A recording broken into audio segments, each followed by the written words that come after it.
জিবরাইল ডেকে বলে, হুজুর আর আগানো সম্ভব না, যদি আগায় খোদার নূরের তাজাল্লিতে জ্বলে যাব। একদিন আল্লাহর নবী ডাক দিয়ে বলেন, ভাই জিবরাইল, আল্লাহ কি কোনোদিন দেখেছেন?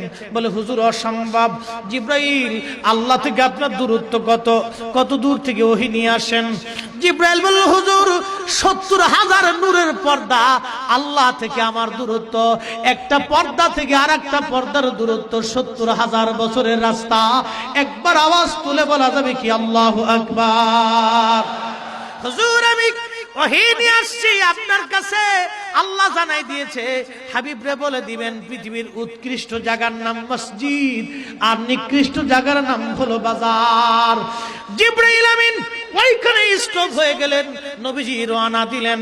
আল্লাহর হাবিব বলতেছেন, খাদিমুর রাসূল হযরত আনাস রাদিয়াল্লাহু আনহু 10 বছর নবীর কদমের খেদমত করেছেন।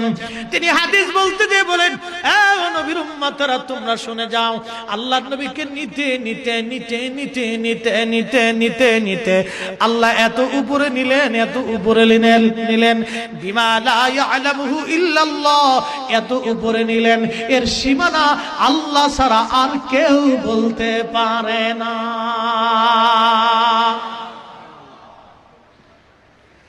এরপরে নবী বলেন, সুম্মা জা সিদরাতুল মুনতাহা, আল্লাহ তার হাবিবকে সিদরাতুল মুনতাহার উপকণ্ঠে আনলেন। আগেই বলছি সিদরাতুল মুনতাহার শেষ সীমানা হলো সৃষ্টির উপরিভাগ। এই সিদরাতুল মুনতাহার উপকণ্ঠে আনার পরে আল্লাহ নবী বললেন, সুম্মা দানাল জাব্বারু রাব্বুল ইজ্জাতি ফাতাদাল্লা ফাকানা কাবা মিনহু কাউসাইনি আও আদনা।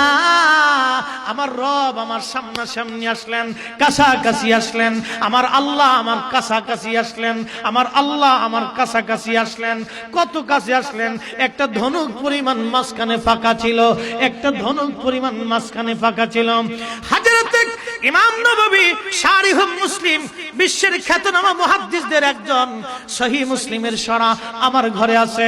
আল্লামা ইমাম কাজী আয়াজ আল মালিকি রাহমাতুল্লাহ আলাইহি, যিনি সহিহ মুসলিমের প্রথম শরা লিখেছিলেন 900 বছর আগে, বাবা কিতাবুশ শিফার মধ্যে তিনি বিস্তারিত লিখেছেন। হযরত আইম্মে ইকরামের কথা, আকসারুল উলামা, জমহুরুল উলামা, পৃথিবীর অধিক আলেমরা এই বিষয়ে একমত যে ওই দিন ওই সময় আমার আল্লাহর নবী 2 চোখ দিয়ে আমার আল্লাহকে দেখেছিলেন। হযরত ইবনে আব্বাস রাদিয়াল্লাহু আনহুমা ফরমান, মুআজ্জামুল আওসাতের ভিতরে বিশুদ্ধ সনদে আল্লাহর নবীর হাদিস এসেছে। ইমাম তিরমিজি বলেন বিসনাদিন সহিহিন আন ইবনে আব্বাসিন, খাসাইসুল কুবরার ভিতরে বিশ্বখ্যাত মুহাদ্দিস ইমাম সুয়ুতি বলতেছেন বিশুদ্ধ সনদে হাদিস। হযরত ইবনে আব্বাস বলেন, রাআইতু রাব্বি আজ্জা ওয়া জাল্লা, ওই সময় আমার আল্লাহ আমার নবী আমার